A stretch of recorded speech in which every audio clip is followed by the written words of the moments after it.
നമസ്കാരം, എല്ലാവർക്കും പ്രവാസി മലയാളിയിലേക്ക് സ്വാഗതം. യാത്രക്കാരുടെ എണ്ണത്തിൽ വീണ്ടും കുതിക്കുകയാണ് ദുബായ്.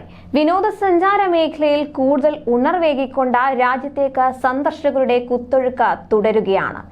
അതിനിടയിൽ ഖത്തർ ലോകകപ്പ് സമയത്ത് ദുബായിൽ നിന്ന് ഖത്തറിലേക്ക് പ്രത്യേക ഷട്ടിൽ സർവീസുകളാണ് ദുബായിൽ നിന്ന് ഒരുക്കിയിട്ടുള്ളത്. പ്രധാന വിമാന കമ്പനികളെല്ലാം ദിവസേന സർവീസ് നടത്തുന്നുണ്ട്. ഈ സൗകര്യങ്ങളെല്ലാം ഉപയോഗപ്പെടുത്തി ലക്ഷക്കണക്കിന് ഫുട്ബോൾ ആരാധകർ ദുബായ് നഗരത്തിൽ എത്തുമെന്ന പ്രതീക്ഷയിലാണ് അധികൃതർ. ലോകകപ്പിനോടനുബന്ധിച്ച് വെറും 100 ദിർഹത്തിന്, അതായത് 2252.65 ഇന്ത്യൻ രൂപയ്ക്ക് 90 ദിവസ കാലാവധിയുള്ള മൾട്ടിപ്പിൾ എൻട്രി ടൂറിസ്റ്റ് വിസ അനുവദിച്ചിരിക്കുകയാണ് ദുബായ്. 90 ദിവസത്തിന് ശേഷം വിസ വീണ്ടും പുതുക്കാൻ കഴിയുമെന്നും അധികൃതർ അറിയിച്ചിട്ടുണ്ട്. ഇതോടെ ഖത്തറിലേക്ക് പറക്കുന്ന ഫുട്ബോൾ ആരാധകർക്ക് കുറഞ്ഞ ചിലവിൽ UAEയും സന്ദർശിക്കാൻ കഴിയുന്നതാണ്. ലോകകപ്പിനെത്തുന്നവരിൽ നല്ലൊരു ശതമാനവും ദുബായിലായിരിക്കും താമസം. ദുബായിൽ നിന്ന് 45 മിനിറ്റിനുള്ളിൽ ഖത്തറിൽ പറന്നെത്താൻ കഴിയും. മാത്രമല്ല, ഹോട്ടലുകളിൽ നല്ലൊരു ശതമാനവും ഫാൻസ് ബുക്ക് ചെയ്ത് കഴിഞ്ഞു. എന്നാൽ ദുബായ് അനുവദിച്ചിരിക്കുന്ന 90 ദിവസ കാലാവധിയുള്ള ഈ വിസ എല്ലാവർക്കും ലഭിക്കില്ലെന്നതാണ് വേറൊരു പ്രത്യേകത. മറിച്ച് ഖത്തറിലെ ലോകകപ്പ് ഹയ്യ കാർഡ് കൈവശമുള്ളവർക്ക് മാത്രമേ ഈ പ്രത്യേക വിസയ്ക്കായി അപേക്ഷിക്കാൻ സാധിക്കുകയുള്ളൂ. ആദ്യമായി ഇന്നലെയാണ് GDRFA ഈ വിസ അനുവദിച്ചു തുടങ്ങിയത്.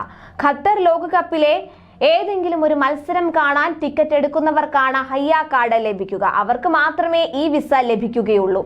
മാച്ച് ടിക്കറ്റ് സ്വന്തമാക്കിയ എല്ലാ കാണികൾക്കും സ്വന്തം പേരിൽ ഹയ്യ കാർഡിന് അപേക്ഷിക്കാവുന്നതാണ്.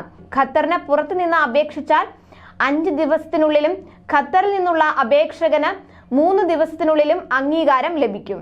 മൾട്ടിപ്പിൾ എൻട്രി വിസ ലഭിക്കാനായി www.smartservices.icp.gov.ae എന്ന വെബ്സൈറ്റ് സന്ദർശിക്കുക.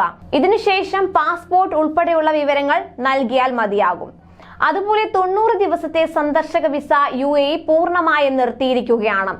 ദുബായ് ഒഴികെയുള്ള എമിറേറ്റുകളിൽ നേരത്തെ 90 ദിവസ സന്ദർശക വിസ നിർത്തിയിരുന്നു.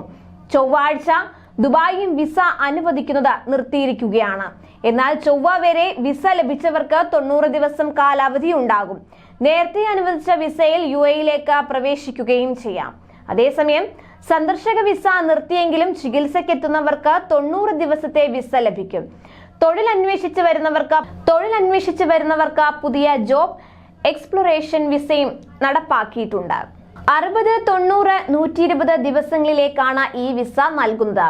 എന്നാൽ 500 ഉന്നത സർവകലാശാലയിൽ പഠിച്ചിറങ്ങിയവർക്കാണ് ഈ വിസ അനുവദിക്കുന്നത്. ഇന്ത്യയിലെ IITയിൽ പഠിച്ചവർക്കും ജോബ് എക്സ്പ്ലോറേഷൻ വിസ ലഭിക്കും. കൂടുതൽ പ്രവാസി വാർത്തകൾക്കായി ഈ ചാനൽ സബ്സ്ക്രൈബ് ചെയ്യുക.